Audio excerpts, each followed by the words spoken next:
So in this video, I'm going to share the lessons that I learned when I was writing my book. As an entrepreneur, I never thought that I was going to be an author because it was just something that never occurred to me. But when the desire to write a book came about, I was like, you know what, let me do it.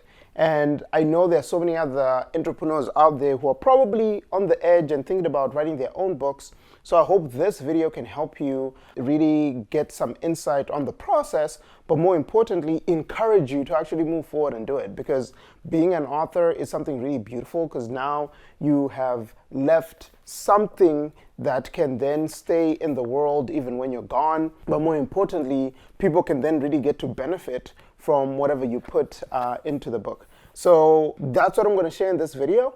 And for those of you guys who are new to the channel or don't know me, my name is Kuda Biza. I'm a serial entrepreneur. I started my first business when I was 9 years old, when I was still living in Harare, Zimbabwe. And when I came to the US, I started my second business when I was still in college, in my college dorm room.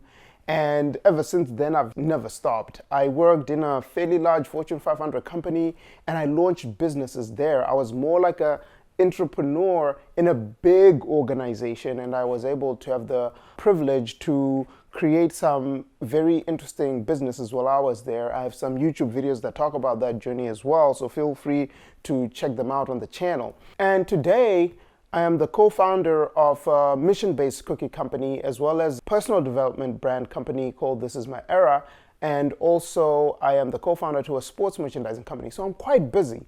And when I came up with the idea to write a book, the first thing that came to my mind was like, where am I going to get the time, right? Because I'm involved in multiple things, and adding writing a book to the list was something that was certainly going to put a lot of pressure in the system. So I was able to figure it out, and I'm going to share with you those lessons right now.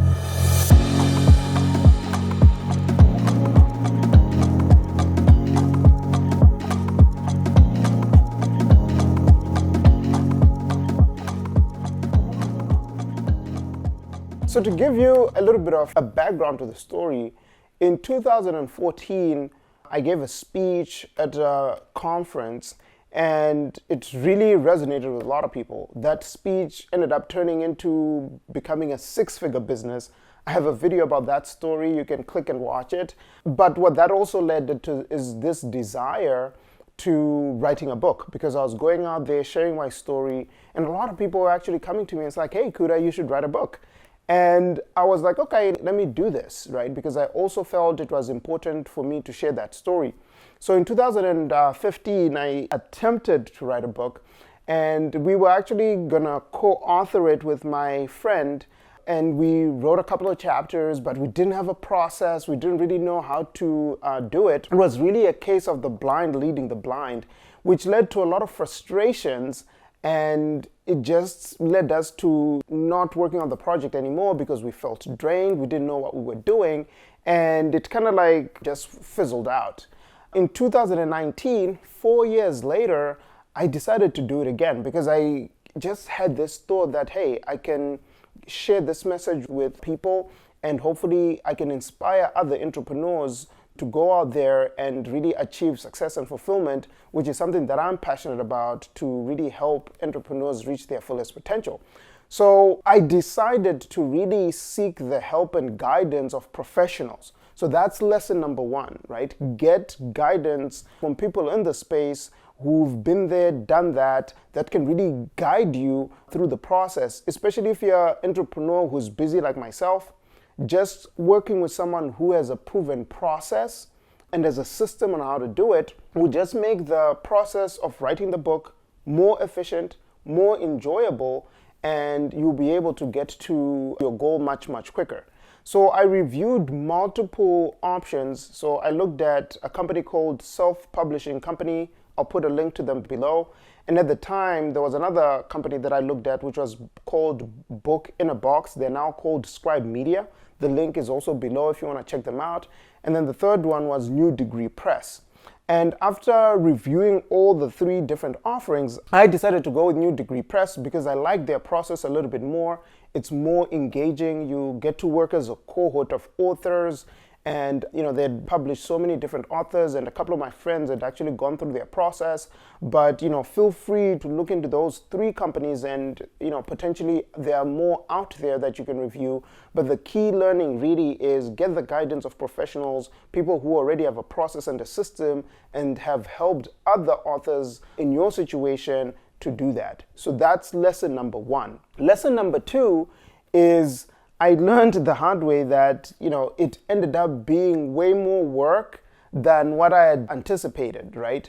So although I was working with New Degree Press and working with their process, what I realized was that writing a book is something not easy. So what you really want to make sure before you start the process is that you are committed to really getting the book out there, because writing 50,000 words and then rewriting them again and again and again until you actually have a finished product is something that will take a lot of time, it will take a lot of dedication, and it also requires that you're committed to the process. So one thing you will need to really do is you're going to really need to look into your schedule and make sure that you schedule time to actually write your book. So in my case, when I started writing the book, I was still working in corporate America, so I had a full-time job.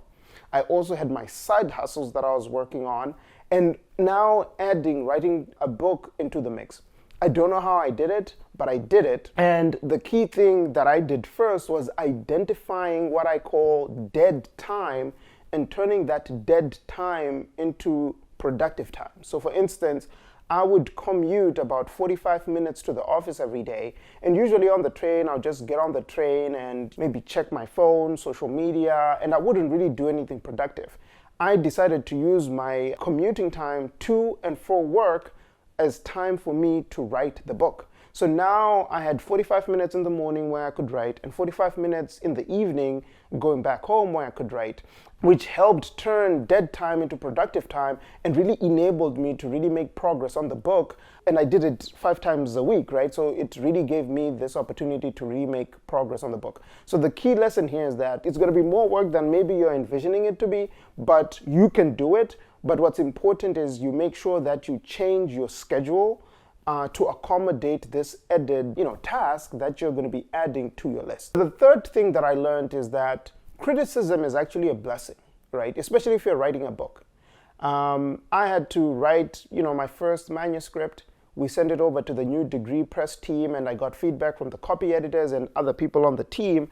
And sometimes getting negative critiques on your work, especially if you've poured in a lot of time, blood and sweat into the process, it can be a tough pill to swallow.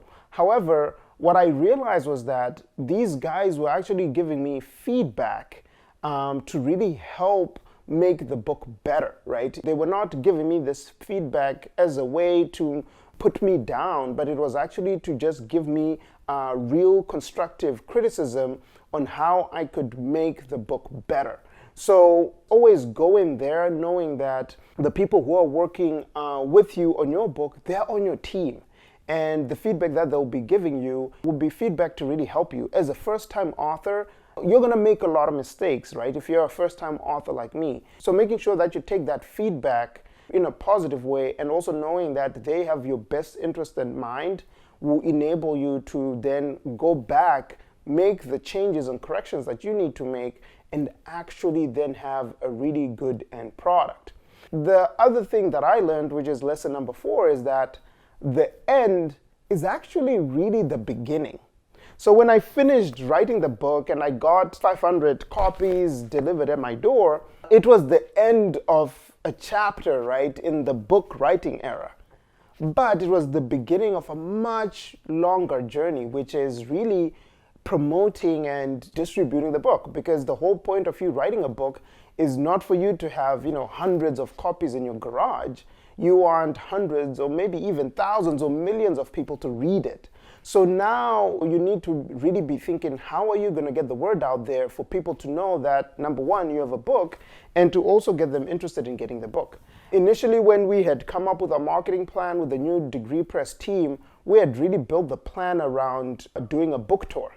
And then you know what happened? COVID happened. So all the plans that we had put in place for doing a book tour, going to bookstores, signing events, speaking events, those got all, chugged down the window. and we had to pivot. So I started doing more podcasts. I was doing about 2 podcast interviews a week to really just spread the word and talk about my book. And now that the world is starting to open up again, I'm gonna come back and do my book tour again. But the key lesson that I want you to take away is that the process doesn't end once you've just written the book. It actually begins, because now, especially if you're selling on Amazon and other online platforms, you want people to read your book, leave reviews, and really just get momentum building on your book sales. And then the last lesson that I learned is that words are powerful. What do I mean by that? When I started getting feedback from people who were reading my book and reading also the Amazon reviews from strangers that I didn't know, I realized how powerful my words were, right? I was reading comments like, hey, this book really changed my life. I was able to go implement XYZ into my life, and this was an area that I was struggling with. For me, it was kind of like an epiphany, because then I realized that, we all have a gift that we can share with the world, and you can use words as a way to communicate them, either in a written format or spoken word, but we all have something to give to the world. So never see yourself as someone who cannot do anything. Like for me, for example, I'm a numbers guy. I have a master's in finance, and writing is something that was totally far, far, far from what I would have thought I could do, but I challenged myself.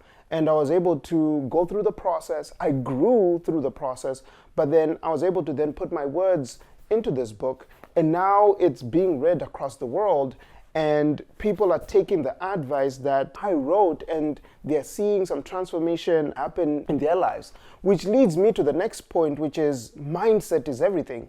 The first thing you need to do is you need to believe that you can actually do it. So you might not know how you're going to do it, and you might be able to get the help from professionals, but if you don't have the mindset, if you don't believe that you can do it, it'll be very, very, very hard for you to actually see the process through. So make sure that if you're going to embark on writing a book, that you believe that you can do it, because mindset is everything, and you're going to grow a lot through the process.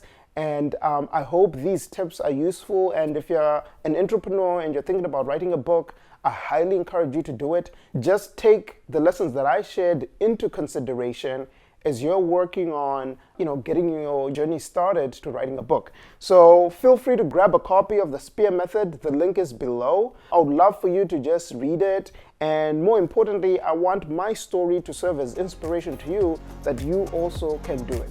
So go out there and go crush it, and I'll see you guys on the other side.